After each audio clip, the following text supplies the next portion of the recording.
Hey, I'll check out the audiobook of Lou Rockwell's Fascism versus Capitalism, narrated by me, Scott Horton, at audible.com. It's a great collection of his essays and speeches on the important tradition of liberty. From medieval history to the Ron Paul Revolution, Rockwell blasts our statist enemies, profiles our greatest libertarian heroes, and prescribes the path forward in the battle against Leviathan. Fascism versus Capitalism by Lou Rockwell for audiobook. Find it at Audible, Amazon, iTunes, or just click in the right margin of my website at scotthorton.org. All right, y'all, Scott Horton Show. ScottHorton.org is the website. Find all the archives there. More than 4,000 interviews going back to 2003. And sign up for the podcast feed there as well. And follow me on Twitter at Scott Horton Show. All right, introducing Todd Gitlin. He is the author of The Whole World is Watching, about the anti-Vietnam War movement back when, according to Eric Garris at antiwar.com, he's a real hero from back in the days of the Vietnam War. And now he's got this very important piece at Bill Moyer's website, billmoyers.com. It's called The Non-Nuclear Option. Why should anyone's finger be anywhere near a nuclear trigger? Welcome to the show. How are you? My pleasure to be here. Very happy to have you here.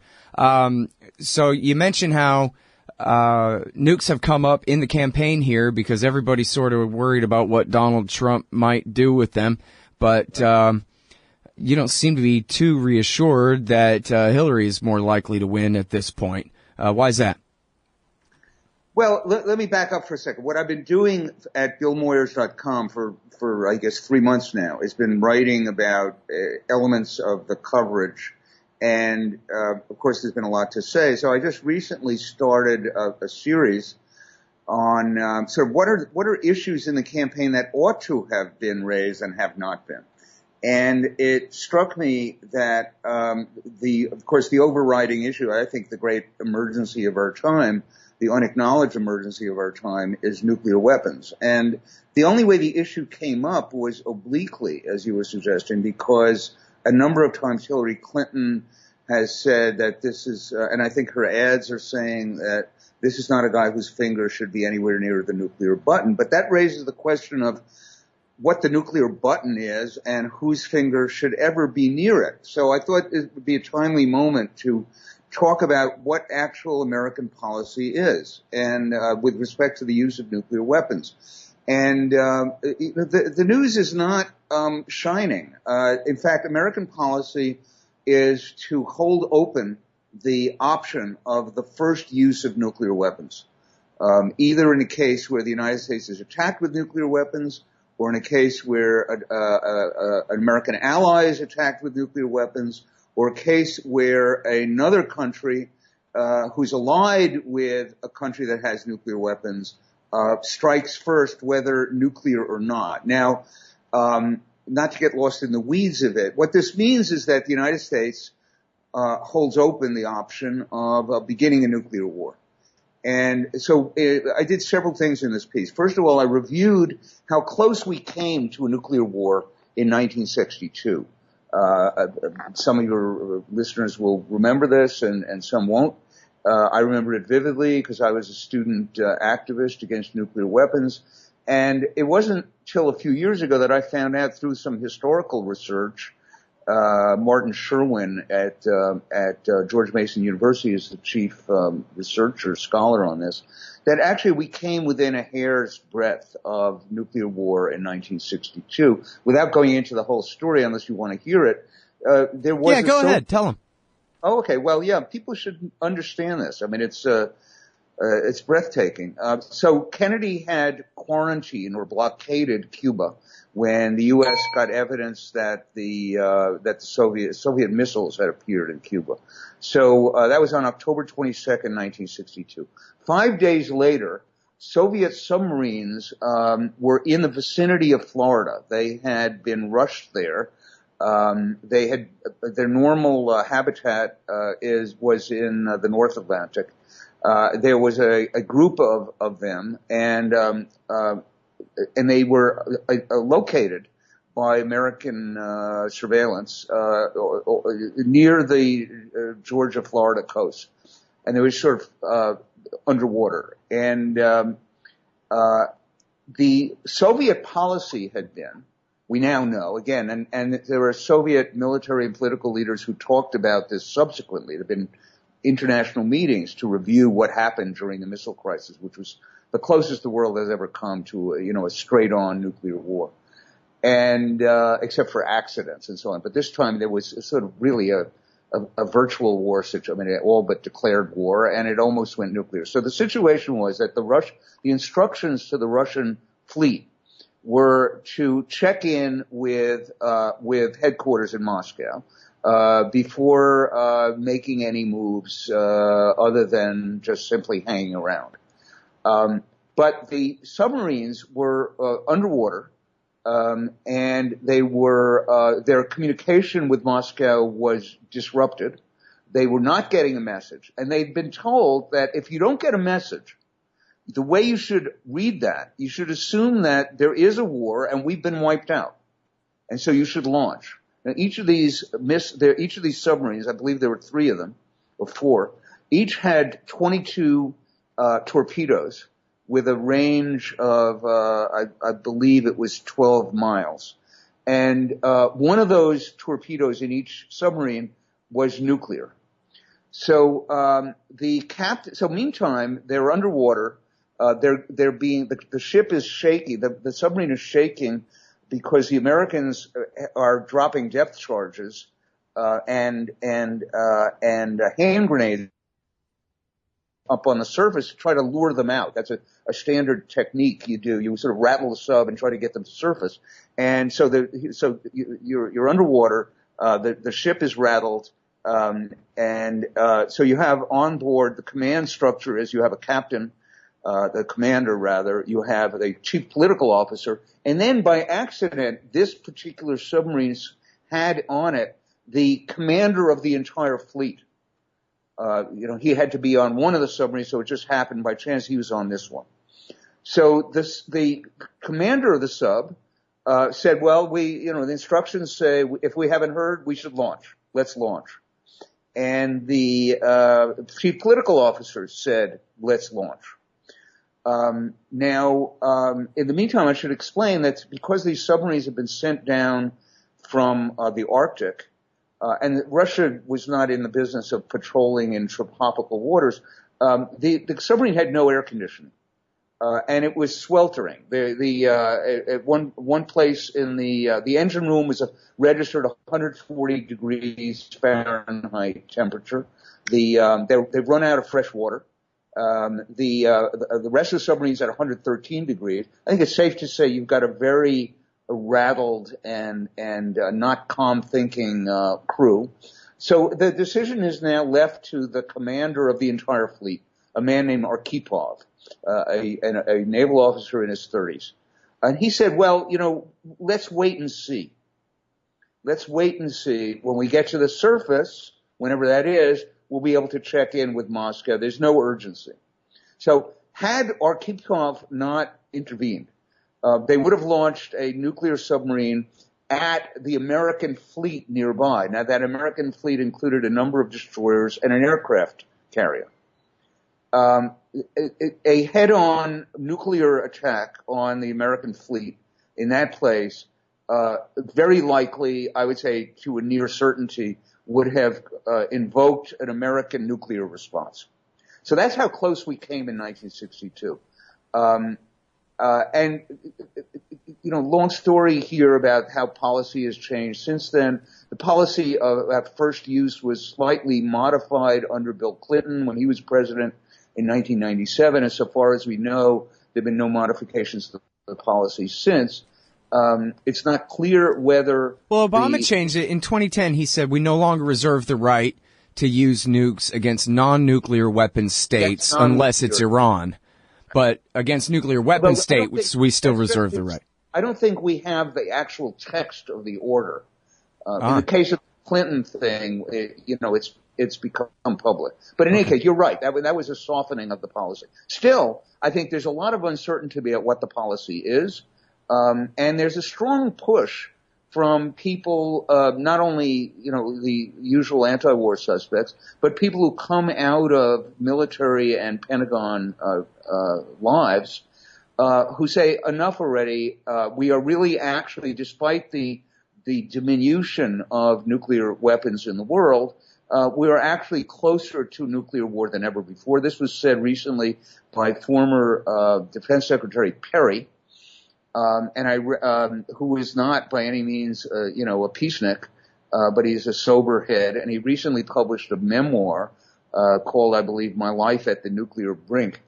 And it was reviewed very urgently. Actually, the only serious review I saw was in the New York Review of Books by Jerry Brown, the governor of California. Yeah, I read that too. And I recommend that piece to anyone. So what I wrote in my piece, I think, in terms of, day by day, the greatest danger to the survival of civilization, is nuclear weapons. And, it's not been talked about. It's not been asked about. If you look at Trump, Trump said something with his usual kind of sloppy ambiguity. He said, yeah, nuclear weapons are terrible, but I'm not taking any option off the table. That was he said that to an NBC reporter a few months ago. If you look at Hillary Clinton's website, if you go to the parts about security and foreign policy, there are 3 mentions of nuclear weapons. 2 of them have to do with Iran, which is not apropos.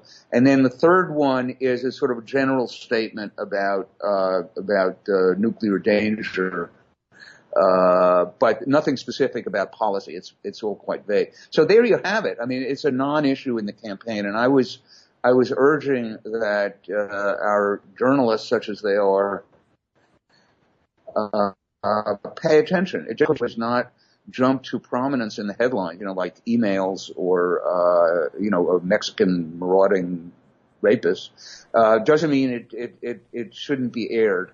And in fact, it should be aired because one of the functions of the political campaign is to get a gauge of public sentiment, because what you're electing, what you're choosing is not just a president, but something of a mandate for what this president should take into account during the presidency. And if an issue doesn't come up at all during the campaign, that makes it all the harder to actually make policy. Yeah, well, and here's my crazy thing is I think Hillary's more likely to get us into a nuclear war than Donald Trump, because Hillary, I think her top priority in life is getting patted on the head by the toughest guy on the room and in the room, and I think that the entire consensus of everybody around her is Russian aggression, even though in that Jerry Brown review of William Perry's book that you mentioned there, he talks about how they were warned by even Nitze and McNamara and all of the most hawkish hawks of all American graybeards in the 1990s to not expand NATO. You're going to provoke a reaction out of the Russians, and then you're going to pretend that the reaction is the reason you have to expand NATO and take all their defensive maneuvers as aggression and put us right back into danger again. Don't do it. And Bill Clinton, Hillary Clinton's husband, did it anyway. And the last thing that she could ever admit is that NATO expansion was wrong. Bush Jr., of course, made it much worse, bringing the Baltics and more states than that, a couple of the Balkan states in as well. But she, of course, supported all of that the whole time. And they can never admit it's their fault, and it's literally her fault and her family's fault. And, Donald Trump at least has distance from the policy where he hasn't been churning out papers about why this is smart for the Council on Foreign Relations for the last 10 years or 25 years like the rest of these goons. And so, and they even accuse him of not wanting to fight with Russia, and he does nothing but double down and say, that's right, I don't want to fight with Russia. So, but she's likely to put Michelle Flournoy in there or worse, Victoria Nuland for Secretary of State, something like that. We could have a real conflict. Okay, so a number of things here. First of all, I was also opposed to NATO expansion. I think it was a bad policy, and I think it helped to precipitate a more dangerous situation in Eastern Europe. So we're on the same page there. Secondly, I think she has, what shall we say? She has a belligerent streak.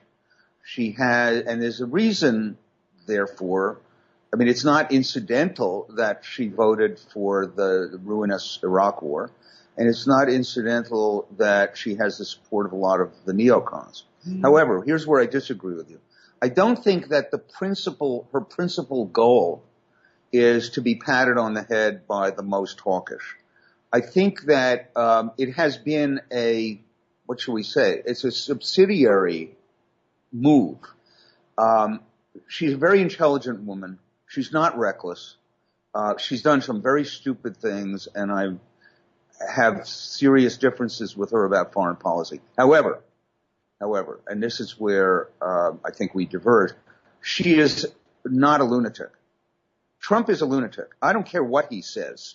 Yesterday he said, yeah, let's nuke him. Tomorrow he says, no, nukes are terrible. He not only is a blowhard, an ignoramus, a misinformed nothing of a man, but he's also obviously unstable. And you know, we've seen many signs of that. So yeah, I don't approve of, you know, I have a wait and see attitude toward Hillary Clinton's foreign policy and her appointments, and it may be better or worse, but at the very least, she is a sane person, an intelligent person who will be heading a party that's full of quite divergent forces. It's by no means a wholly owned subsidiary of the neocons. It includes a lot of people like us who are not itchy finger people. So I say with Hillary, you have politics. You have a political situation in which there are forces and counter forces.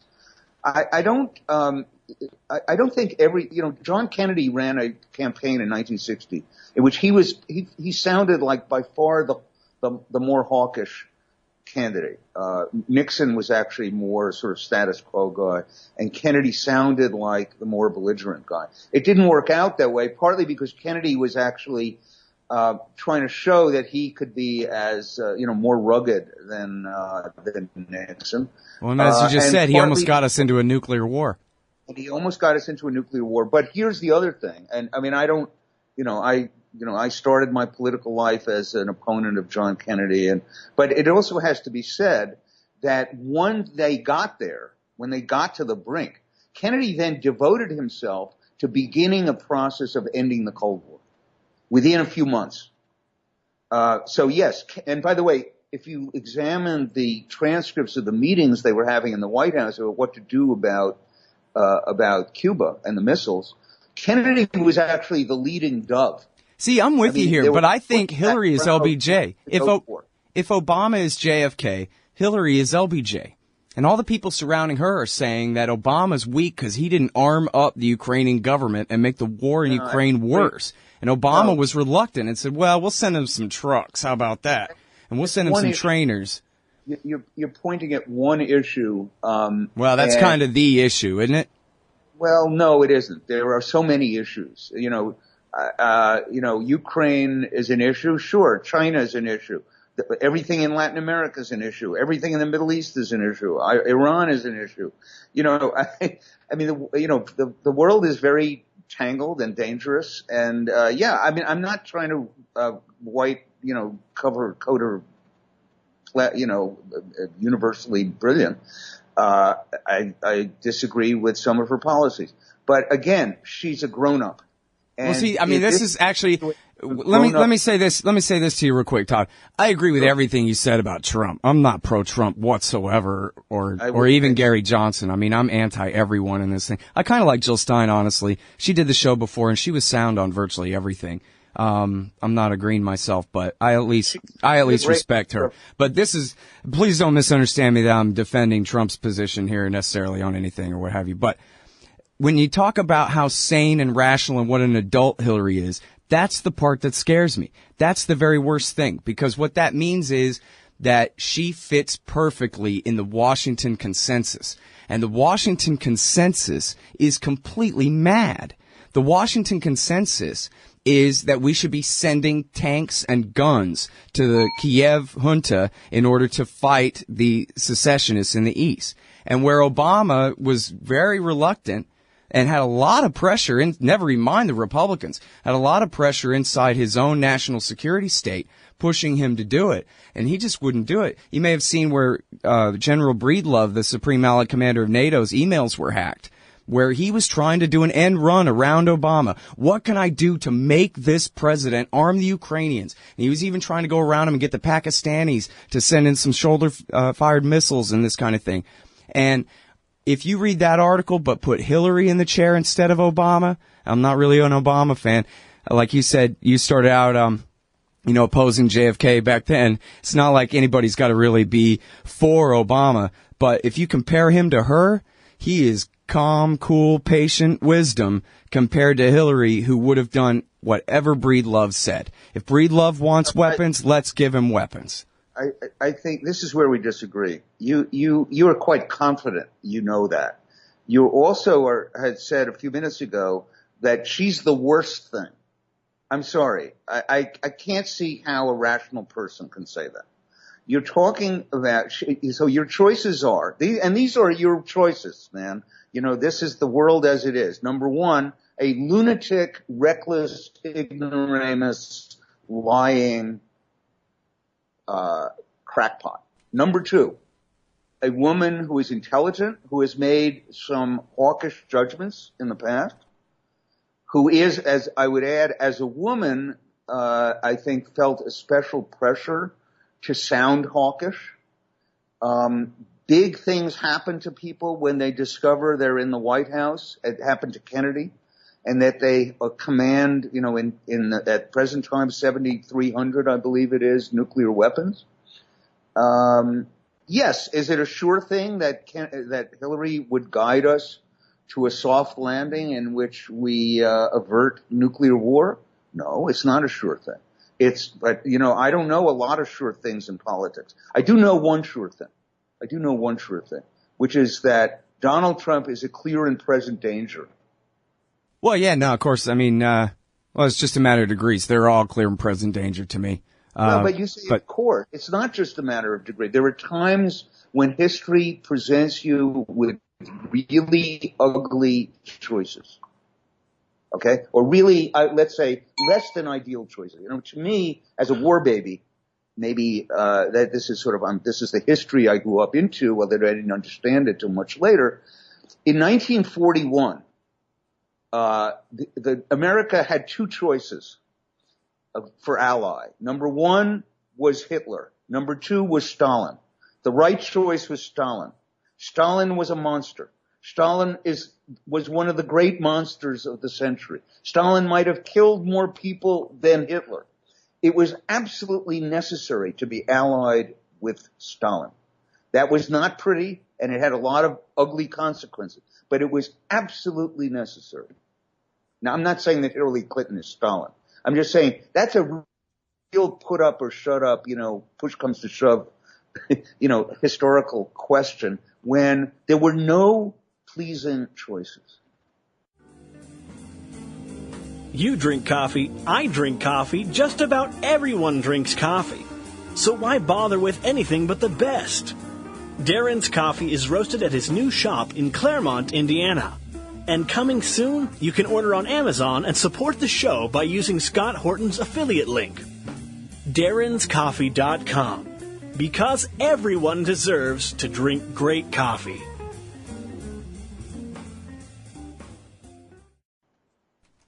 Well, I ain't voting for anybody, so I'm not going to worry about that.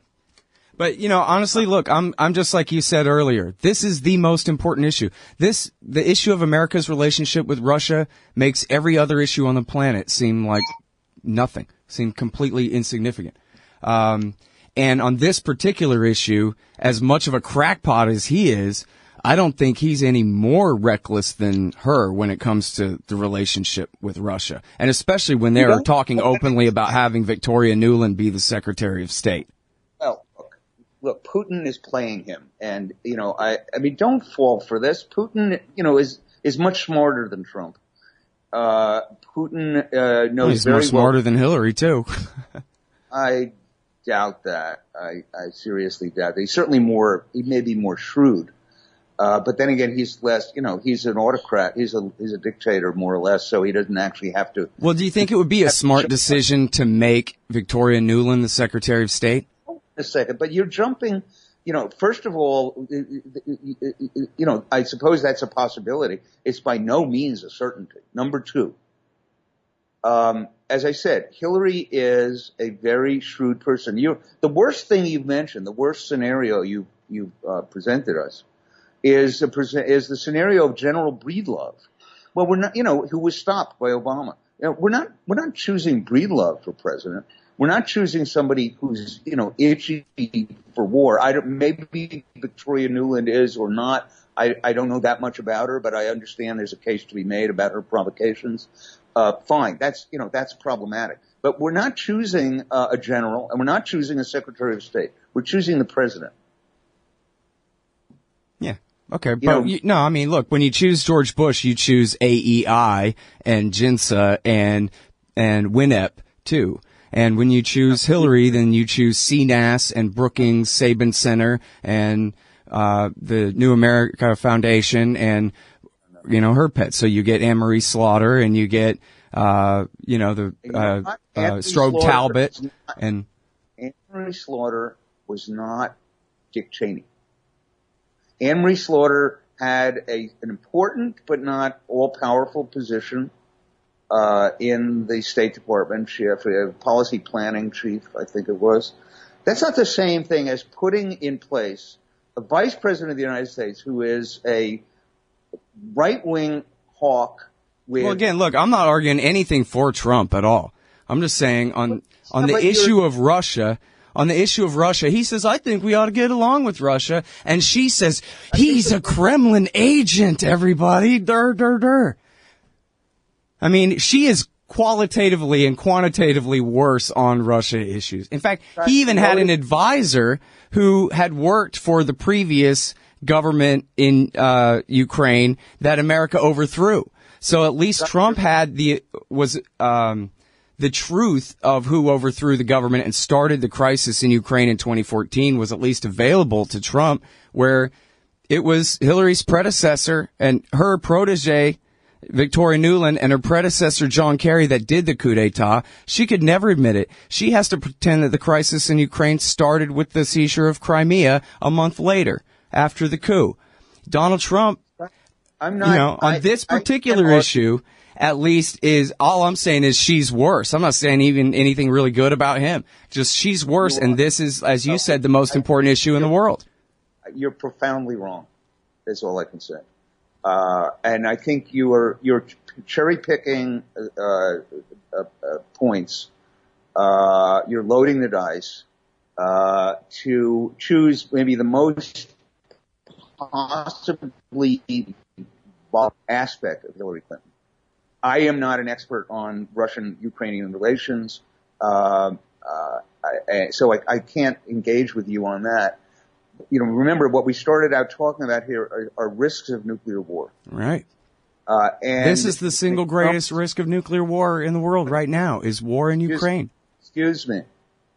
When it comes to a debate about who is more likely to trigger a nuclear war, to me, it's an open and shut case. Donald Trump is a clear and present danger. Hillary Clinton is a politically ambiguous and possibly constructive and possibly in some ways destructive figure. We don't know, but it's an open and shut case. I'm sorry, I'm repeating myself, but I don't want to go back through the weeds about Ukraine.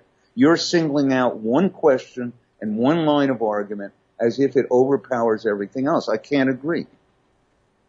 All right. Well, I agree with you about what a basket case he is and all those other things. I don't think there's any dispute about that. But anyway. There's no dispute about that, then it's case closed. Yeah, well, except, look, Strobe Talbot and all the guys at the Brookings Institute who put out their big PDF study about what should be done in Ukraine, who are all very adult and sober former officials and ambassadors and wonky-wonk think tankers. They say we ought to send a bunch of tanks and guns to Ukraine. So you don't have to be Donald Trumpian raving kook to be really dangerous on Russia and Ukraine issues is my point. When did that Brookings report come out? In the middle of the worst part of the war in 2014. Okay, I haven't read it, but let's just stipulate that what you're saying is accurate. I'm saying, yeah, like this is centrist consensus. Obama was very reluctant, thank God. But this wasn't just the neocon kooks. This was the center in D.C. says, ooh, Russian aggression. All of them. I believe it was. I believe, without question, there was Russian aggression. I mean, that's indisputable. Whether what led to it is a different question. But the fact that this centrist report was rejected by Obama tells you something about the relative significance on the one hand, presidential power, and on the other hand, the views of mainstream opinion in Washington. And the thing is, there's only one president. So, I mean, if I don't know why you can't admit that. I mean, you mentioned Breedlove before. Now it's the Brookings people. Neither of them will be president. Okay. So let's talk about Obama, Trump, and Hillary's agreed consensus about spending $1 trillion on a whole new generation of nuclear weapons, as you talk about in this article. And there you go. There's an issue that certainly should be debated. It's a terrible, it's a really sad thing that Obama, having come to office as somebody who actually does understand nuclear weapons, and going back to the time when he was in college, when I understand he wrote his undergraduate thesis about nuclear weapons policy. He understands that we need to get down and that we have to stop quote unquote improvements to nuclear weapons, and so he's submitted. I don't want to remove the responsibility from him. He has permitted himself to move toward the embrace of the development of new souped up nuclear weapons, and then I think that's a terrible mistake. And it's one of the bad things that is coming out now. I mean, that's coming out of his administration. So we completely agree about that. All right, and now tell us about the START treaty, because there's a lot of controversy in even the anti-nuclear community about it. When was it START 2? Is the one that she and Hillary and Obama pushed? I honestly, I can't keep up. Yeah, me either. But anyway, the controversy was that they were reducing some numbers, but at the same time, they were expanding some other numbers, and they were going to, I guess part of this $1 trillion deal is sort of the deal that they made with the nuclear weapons industry, that we're going to build all new factories for you, and we're going to, really, make it up to you, the fact that we're going to reduce overall deployed numbers of warheads and that kind of thing. Right. So that's my understanding. Yes, they have reduced the total number, but it could be reduced a lot more. I mean, one very specific issue that I mentioned in passing in my piece, it has to do with whether we need the so-called, even whether a rational person who believes in nuclear deterrence needs the so-called triad. Do you need not only nuclear submarines, which are unfindable, but also nuclear carrying bombers and land-based nuclear missiles? Do you need all three? I think very clearly the answer is no. So you could, that's an issue that Hillary Clinton should be questioned about, and that's a very important issue. I mean, Trump, when the issue came up, somebody asked him early on during the Republican primaries, what he thought about the nuclear triad. He'd never heard of it. Yeah. I mean, that's what you're dealing with here. Yeah, in fact, he just went on blustering and going, "Oh, the nuclear devastation is very important to me," or something. It was a really bad answer. No, these are really important issues. And of course, the answer, the obvious answer is, as Ron Paul put it back in 2008 to the Washington Post, you could defend this country with a couple of good submarines. Never mind the triad. We don't even need an Air Force. We don't even need any of this. We don't need an army. Just leave us alone. But the principle is, why we have 7,300 nuclear weapons. I mean, you were talking about deterring nuclear war, right? So let's say, hypothetically, that some of these these old bombs are rusting or eroding or so on.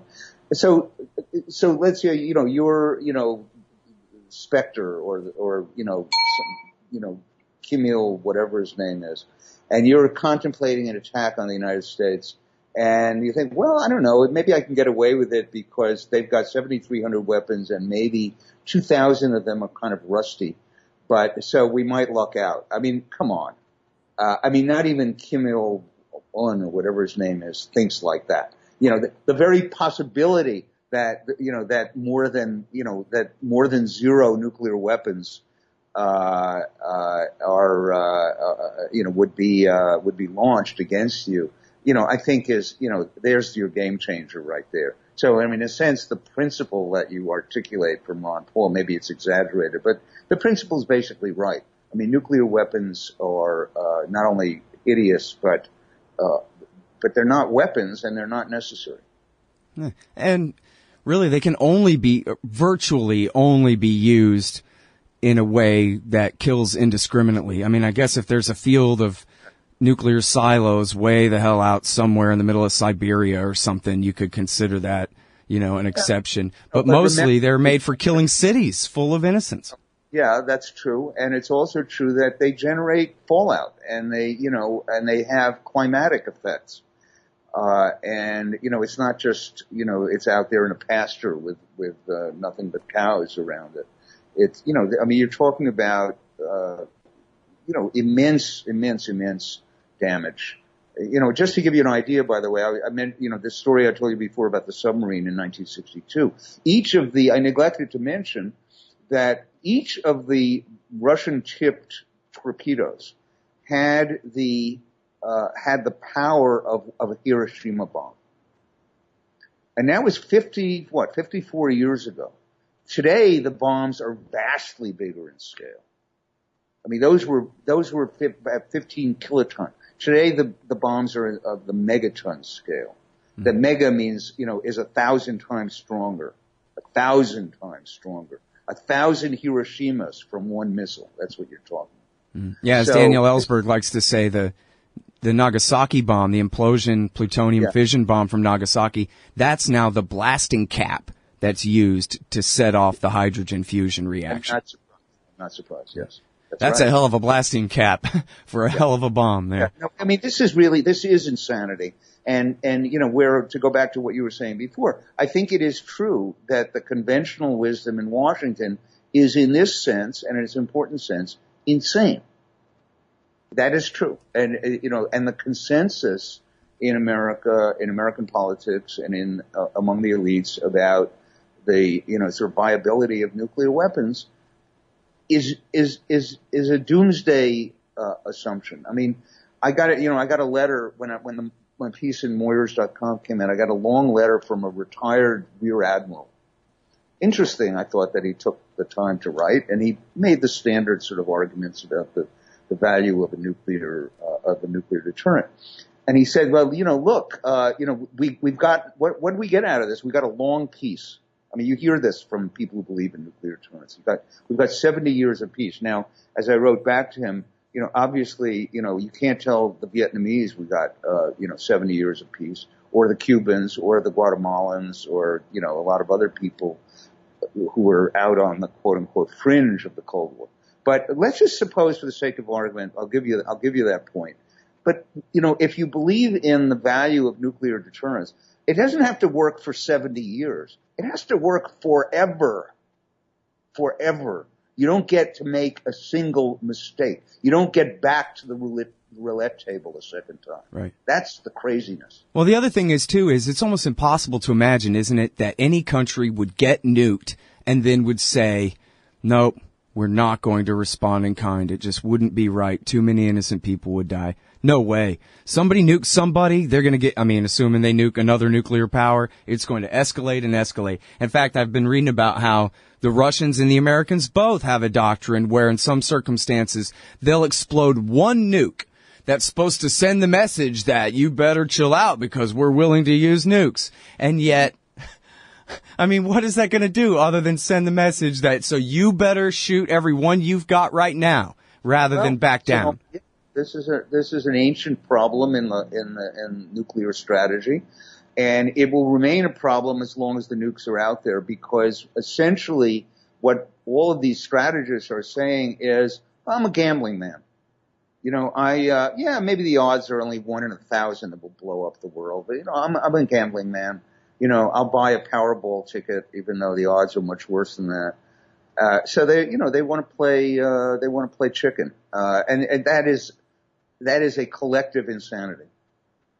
All right, now one more question for you here. You mentioned William Perry, and he's just one of them. You got Kissinger and Schultz and all kinds of retired generals and admirals, and I mean, really, I think the conservatives and the right-wingers and the national security state guys are the ones worth mentioning the most, because it's contrary to the confirmation bias, right? That here are all William Perry was a Democrat, I guess, but, these are all national security officials, very serious, nuclear warfare technologists and whatever in their day. And they're saying, hey, we should have Global Zero. That's the name of their organization. Correct. And they want, I don't know if they're calling for total eradication, but they're talking about, vast reduction immediately in nuclear weapons and new agreements with foreign countries to get rid of their nukes too and all that.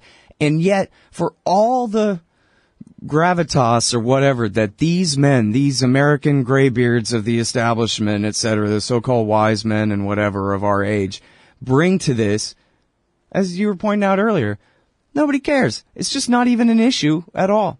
And I'll go ahead and mention, I shouldn't, but I tried to even send to Gary Johnson what was more or less a speech, a first-person written speech about let's abolish nukes, and here's why, and here's how we could do it, and in a reasonable-sounding way, nothing utopian-sounding, but a realistic way of reducing nuclear weapons and all this. Of course, he didn't touch it or use it at all, and won't. But it's just not an issue, even though the Kissingers of the world say it should be. So what's up with that? Well, this is really interesting. I noticed, by the way, that the introduction to Perry's book was written by George Shultz, who's not exactly, a pacifist, but he approves. I think he's one of the Global Zero people also. Look, you're right. I mean, it's very interesting. Jonathan Schell, who taught us so much about nuclear weapons, had interviewed quite a number of retired military officers, high officers, the former head, I believe, of the Marines and so on, these other people who said the nuclear policy is insane. I think here's the only thing I can conclude about this. All these people, Kissinger and the rest of them, I can't even speak the name Kissinger without feeling that my mind wants to go off on a tangent. I understand, believe me. I'll restrain myself.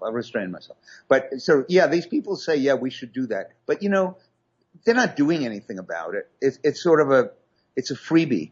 We are on the side of the angels. Are they, demanding, are they, sort of showing up at the UN and demanding that the UN Security Council endorse this policy?